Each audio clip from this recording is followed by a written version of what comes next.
অবশেষে সমাপ্ত হলো এসডি ও এনজি গুপ্ত লেদার বল ক্রিকেট টুর্নামেন্টের দুটি ফাইনাল খেলা। এনজি গুপ্ত প্রতিযোগিতার চ্যাম্পিয়ন ফ্রেন্ডস সার্কেল গুসকরা এবং এসডি গুপ্ত প্রতিযোগিতার চ্যাম্পিয়ন রামপুর শুটিং স্টার। জানা গেছে পূর্ব বর্ধমানের ভাতারের রামপুর গুপ্ত পরিবারের উদ্যোগে মাস দুয়েক আগে 12টি করে দল নিয়ে দুটি প্রতিযোগিতার সূচনা করা হয়। গত শনিবার ও রবিবার ভাতারের ওরগ্রাম অ্যাথলেটিক্স ক্লাব গ্রাউন্ডে নৈশকালীন প্রতিযোগিতার ফাইনাল ম্যাচ দুটি আইপিএল এর ধাঁচে আয়োজন করা হয়। এনজি গুপ্ত প্রতিযোগিতার ফাইনাল ম্যাচটি ফ্রেন্ডস সার্কেল গুসকরা বনাম এসডি গুপ্ত ক্রিকেট একাডেমির মধ্যে অনুষ্ঠিত হয়। বৃষ্টির কারণে খেলাটি অসমাপ্ত থাকার ফলে সোমবার প্রতিযোগিতার প্রথম ফাইনাল খেলাটি 6 ওভারে অনুষ্ঠিত হয়। প্রথমে ব্যাট করে ফ্রেন্ডস সার্কেল গুসকরা।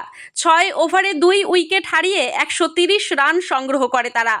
জবাবে ব্যাট করতে নেমে এসডি গুপ্ত ক্রিকেট একাডেমি 91 রানে ইনিংস শেষ করে। ফলত 38 রানে জয়ী হয় ফ্রেন্ডস সার্কেল গুসকরা। অন্যদিকে এসডি গুপ্ত টি20 ফাইনাল প্রতিযোগিতার দ্বিতীয় ফাইনাল খেলায় মুখোমুখি হয় ফ্যান্টিক বর্ধমান বনাম রামপুর শুটিং স্টার। প্রথমে ব্যাট করে ফ্যান্টিক বর্ধমান। 20 ওভারে 9 উইকেট হারিয়ে 130 রান সংগ্রহ করে তারা। জবাবে ব্যাট করতে নেমে 7 ওভার বাকি থাকতেই 4 উইকেট হারিয়ে প্রয়োজনীয় রান তুলে নেয় শুটিং স্টার। ফলস্বরূপ 6 উইকেটে বিজয়ী হিসেবে ঘোষিত হয় রামপুর শুটিং স্টার। বিজয়ী এবং বিজিত দলেদের সুদর্শনীয় ট্রফি সহ আর্থিক পুরস্কার প্রদান করা হয়। এছাড়াও man of the match, man of the series, best bowler, best fielder, best batter সহ আরও একাধিক পুরস্কার প্রদান করা হয় এদিন। গুপ্ত পরিবারের অন্যতম সদস্যা ফাল্গুনী গুপ্ত বলেন, মূলত যুব সমাজকে খেলাধুলায় আগ্রহী করার লক্ষ্যেই এই প্রতিযোগিতার আয়োজন। জাঁকজমক আয়োজনের প্রসঙ্গে তিনি বলেন, গ্রামাঞ্চলের মানুষজনের সচরাচর শহরে গিয়ে আইপিএল প্রতিযোগিতার মতো খেলা দেখা সম্ভব হয়ে ওঠে না। তাই গ্রাম বাংলার মানুষদের মনোরঞ্জন করতে কিছুটা আইপিএল এর ধাঁচে এই খেলার আয়োজন। এই ধরনের আয়োজন আগামী দিনে যুবকদের খেলায় আরও উৎসাহিত করবে। একাডেমিতে গ্রাম বাংলার ছেলেদের প্রশিক্ষণ দিয়ে উঁচু পর্যায়ে নিয়ে যাওয়ার প্রধান লক্ষ্য গুপ্ত পরিবারের। ওরগ্রাম অ্যাথলেটিক্স ক্লাবের সভাপতি মিলন কুমার বিষ্ণুগুপ্ত পরিবারের এই অভিনব চিন্তাভাবনাকে প্রশংসা করেছেন। অন্যদিকে এলাকাবাসী উজ্জ্বল মুখার্জি বলেন, এই ধরনের আয়োজন যুবকদের পাশাপাশি এলাকার মানুষদেরও উজ্জীবিত করেছে। ক্রিকেট প্রতিযোগিতার পাশাপাশি আগামী দিনে জমজমাটি ফুটবল প্রতিযোগিতার আয়োজনেরও দাবি রাখেন তারা গুপ্ত পরিবারের সদস্যদের কাছে। আমরা এসডি গুপ্ত এবং এনজি গুপ্ত স্মৃতির উদ্দেশ্যে এই খেলা চালু করেছি। 5 বছর ধরে এই খেলা চলছে। এই আগামী 2 বছর, এই বছর এবং গত বছর আমরা নাইটে খেলা চালু করেছি। আমাদের এই গ্রামগঞ্জে এই যে এলাকাতে আমরা বহু মানুষের সাপোর্ট এবং এই ক্লাবের ছেলেদের অনেক সাপোর্ট পেয়েছি, সেই জন্য এই জায়গাতে আমরা আসতে পেরেছি। আমরা চাই আরও উন্নতি এবং বহু মানুষের সাপোর্ট।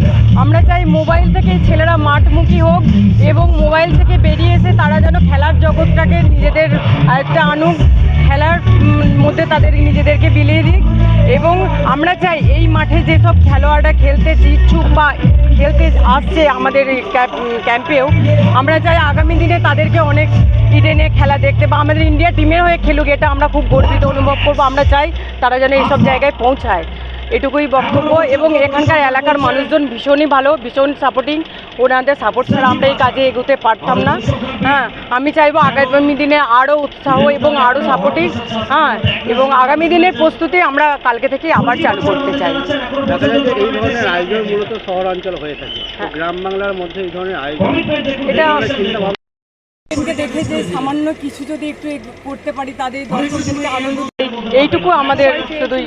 আজকে টিভিতে আইপিএল চলছে, মাঠে এত ক্রাউড দেখে কিরকম? ভীষণ ভীষণ ভীষণ খুবই ভালো লাগছে। এখানকার দর্শকও ভীষণ ভালো এবং এই ক্লাবের এই যে ওরগ্রাম ক্লাবের সহযোগিতাও ভীষণ আমরা পেয়েছি এবং আগামী দিনে আরও চাইবো। ওনাদের তো কিছু বলাই যাবে না, ওরগ্রাম দর্শকও ভীষণ ভালো, মানুষজনও ভীষণ ভালো এবং একদমই। আমি চাইবো মোবাইল ছেড়ে মাঠে আসুক ছেলেরা এবং তারা এই খেলাধুলার অ্যাক্টিভিটি থাকুক। আমরা চাইবো এই খেলাধুলার মাধ্যমে তারা নিজেদের জগৎটাকে, নিজেদের জীবনটাকে এনজয় করুক। পড়াশোনার ক্ষেত্রে শারীরিক ও মানসিক ভীষণ চাপ ক্ষেত্রে খেলাধুলার কোনো বিকল্প একদমই উদ্দেশ্যে যারা পড়াশোনা করছে তাদের উদ্দেশ্যে কি বলবেন? তারা পড়াশোনা চাইলে পড়াশোনার মাঝে মাঝে খেলাটাও করা যায়, করতেই পারে। এই যে একটা খেলা, এত বড় একটা আয়োজন, এরপরও মনে হয় যে এখান থেকে যদি কোনো ছাত্র বা কোনো ছেলে যদি কোথাও কিছু আটকায় আপনাদের সাপোর্ট করব, আমরা অলওয়েজ তাদের জন্য দাঁড়িয়ে আছি, তাদেরকে সাহায্য করার জন্য। গুপ্ত পরিবারকে দেখেছি অনেক ক্ষেত্রে সামাজিক ও অনেক মানবিক কর্মকাণ্ড নিয়ে থাকেন, তো সেই গুপ্ত পরিবারের আপনারা একটা সদস্য, কেমন ফিল হয়? খুবই ভালো লাগে আমাদের, আমরা মানুষের জন্য করতে পারি এবং আমাদের শ্বশুরমশাইরাও ভীষণভাবে অ্যাক্টিভ এই মানুষকে সাহায্য করার জন্য। তা আমরাও চাই ওনাদের পিছু যেন আরও মানুষকে আমরা সাহায্য করতে পারি। দূরে গিয়ে যেতে আমরা তাদেরকে সাদরে আমন্ত্রণ, আমাদের তরফ থেকে যতটুকু সাহায্য করার আমরা করবো। এলাকাবাসীদের সহযোগিতা কেমন পান এই ধরনের কাজ করতে গিয়ে? ভীষণ এলাকাবাসীদের ভীষণ সাহায্য পাই আমরা, এবং এখানকার এলাকার মানুষজন ভীষণই ভালো। আপনার নাম পরিচয়? আমার নাম ফাল্গুনী গুপ্ত।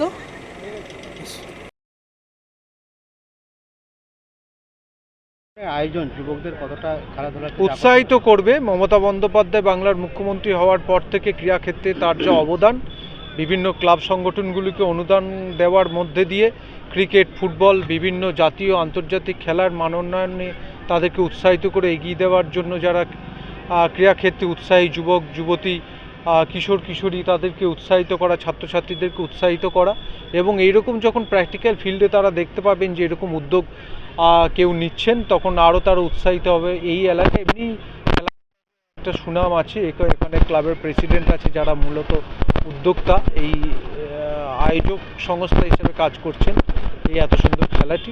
স্বগতভাবেই এলাকার মানুষ যারা খেলাধুলা করছেন তারা সকলেই উৎসাহিত এবং উজ্জীবিত হবেন।